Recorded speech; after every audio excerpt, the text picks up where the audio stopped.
The NBA just blessed the Los Angeles Lakers as we have multiple big updates to go over ahead of the series against the Timberwolves. And as we are now just days away from that series, some things have dropped, some reports have dropped that no one is talking about. And the Lakers have been blessed by the NBA ahead of what's going to be an absolutely crucial playoff series. So stay tuned for all that in this episode, folks. But before we get into it, if you're part of the percentage who aren't subscribed to the channel, this is the place to be for daily Lakers content. Your guys' support has been unbelievable. We are on the road to 19,000 subscribers, and we are getting very, very close to that goal. So if you want to help us towards that goal, we just hit 18K. Make sure to hit the subscribe button. And thank you guys for your continued support over here. And we got you covered all postseason long with content, and of course, beyond that as well. But ladies and gentlemen, ton to go over today. Now, obviously, the Lakers are in an interesting spot. Now that their matchup has been finalized against the Timberwolves, there's been some reports going around, a bunch of different things. And for the first time in a while, I want to start with something that happened. The Lakers have been blessed by the NBA by being matched up with the Timberwolves. And you can see this here. Of course, we'll dive into some of the pros and cons of this specific matchup for the Timberwolves and the Lakers. But there's predictions have been out from ESPN and others. And this is from ESPN, and this is the first round matchup. And yes, the Lakers have been voted 10-0 in the final tally, meaning that not a single analyst voted the Minnesota Timberwolves to beat the Lakers in this series. Now, this is, of course, a little bit absurd, and obviously it makes a ton of sense. But the NBA blessed the Lakers by, and I guess the NBA, not just, the schedule, Adam Silver, all those different guys, of course, but the Harrison Barnes thing that happened that ultimately put the Lakers in a position to go up against the Timberwolves. Now, I'm not sitting here and I'm not going to say that the Timberwolves are a cakewalk by any means, but I saw this today and I had to make a video on it. I still think the Lakers match up extremely, extremely well with the Minnesota Timberwolves. And you can go down here, Jamal Collier, Chris Herring, Tim McMahon. You have David McMenamin, Bobby Marks. Everybody's saying either Lakers in 6 or Lakers in 7. And it goes to show, of course, the Luka Doncic effect. And we didn't have Luka Doncic over the past few years. And of course, maybe this is a jinx on the Los Angeles Lakers having all these analysts vote. And again, the analysts, this isn't going to change the outcome of the series. I've been very vocal and on record on this channel saying that I wanted the Minnesota Timberwolves. And luckily, the NBA, players around the league, specifically Harrison Barnes, blessed the Lakers by giving him that matchup. I just think the Timberwolves are a much better matchup than the Golden State Warriors. That being said, it is absolutely not going to be a cakewalk, but to see that every single ESPN analyst graded the Lakers above the Timberwolves is a little bit crazy to me, but it also makes some sense about how I think the Lakers are truly the better team in this series. We're going to dive into a bunch of things there, but let me know down below, A, do you agree with this list? And B, what is your prediction for this series? Do you think it's as clear-cut as Lakers in 6? That's my prediction, Lakers in 6. It could even be better than that. Or do you think this is going to age absolutely horribly? And then, of course, this video, if the Lakers, of course, lose the series, this video might age a little bit bad, but I'm fine with that. I'm perfectly fine with that because I think the Lakers are going to take care of business here.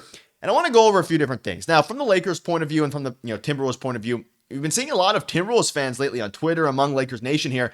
It's striking how many Wolves fans think they will have to overcome the refs in this series. The narrative that LeBron gets a good whistle has been dead for years, but just won't give up the ghost. And of course, people around the Lakers world, all Lakers fans, Lakers Nation, all of us, right?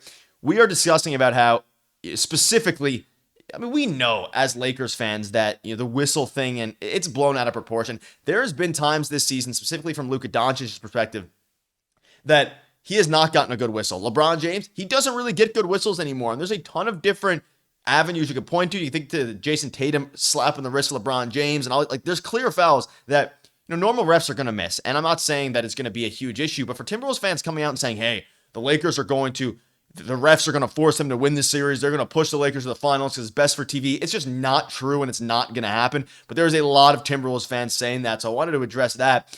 I think the Lakers are going to pummel them fair and square in normal, just because you have Luka Doncic. And of course, the Luka Doncic, the ghost for the Timberwolves, Luka Doncic being back is a little bit crazy. And I want to go over this. Now, this was an article that dropped today. 3 things about the Timberwolves that should scare the Lakers. And I want to get your guys' thoughts in the comment section specifically on this. And I want to kind of address each one of these because as we approach the playoffs now, a few days away, the big storyline is going to be how JJ Redick handles the lineup. How JJ Redick handles the defensive scheme against, what Chris Finch is going to put up against the Lakers. And of course, then what the Lakers are going to put up against Chris Finch. But I want to go over this. So this article says the Lakers are not your typical 6 seed.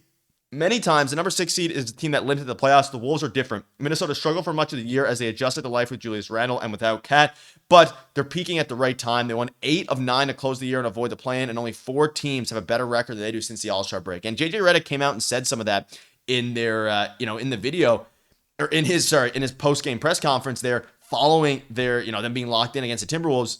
But how, hey, the Minnesota Timberwolves are a fantastic team, and they have been on an absolute tear as of late. And that is absolutely true. They won 8 of their last 9. But at the same time, they struggle for most of the season. They don't necessarily move me, but this is an interesting one. It is something we do have to keep in mind here, is that the Timberwolves are at a point now where they are absolutely rolling, and they have all the confidence in the world, and they have one of the best players in the world, and debatably, the next future, face of the league to a lot of people. I think it's Luka Doncic, but again, Anthony Edwards.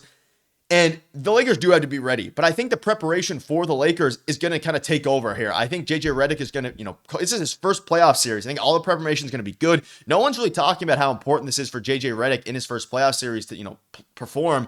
And yes, you can perform as a coach, getting the team prepared, especially defensive matchups against what's going to be an interesting lineup in Rudy Gobert, Julius Randle. But I just don't think that this is going to be necessarily a super, big issue for the Lakers, the fact that they are peaking at the right time. Playoffs are a different beast. The Lakers were resting some of their players. Other teams were resting some of their players. So it is interesting to see here. And you can see this here. The Wolves have the edge in several key areas, talking about, of course, defense from Rudy Gobert. Of course, some interesting, things. You can see this here. The Lakers shockingly went through a prolonged stretch where they were the best defensive team in the league. That coincided with the December trade for Dorian Finney-Smith, but of course they weren't able to keep it going. So they're talking about the T-Wolves having an edge defensively. I think it's actually the opposite. I think that the Lakers will have an edge, not necessarily, fully defensively, but they are going to be able to abuse the matchups that they have both offensively and defensively. I mean, again, Timberwolves have guys like Mike Conley, and Rudy Gobert is a fantastic defender, but you're going to be able to abuse Rudy Gobert in the pick and roll. You're going to be able to abuse Rudy Gobert in every facet of the game, to the point where there's a real world that Gobert gets benched depending on how the Lakers play. And that's why you brought in JJ Redick. He's a mastermind of the game. He's played himself. You have LeBron James, probably the best mind of all time.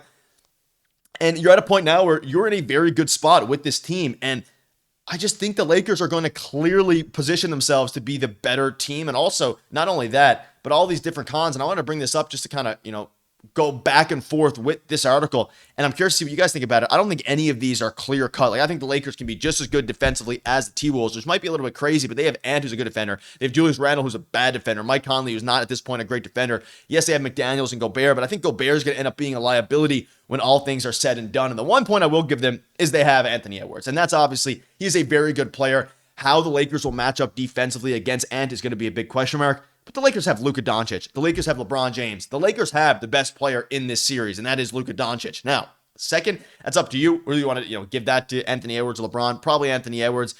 If you're, a T-Wolves fan, and maybe LeBron if it is. But discipline is going to be key for the Lakers. I think they're going to be good here. We can see this here. There's one statistical category that stands out as troublesome for the Lakers. It is important to note that the following numbers listed will be post All-Star break, and of course they dive into some of the interesting things. But I saw this tweet here, and again, I want your guys' feedback in the comment section down below, because we're obviously all Lakers fans, and as Lakers fans, you might put yourself above, but this is the top 10 players in the Wolves-Lakers series. Luka Doncic 1, which I agree with. They have Ant 2. You can probably agree there. LeBron 3, Gobert 4, Randle 5. Now, this is where I think it gets a little bit crazy.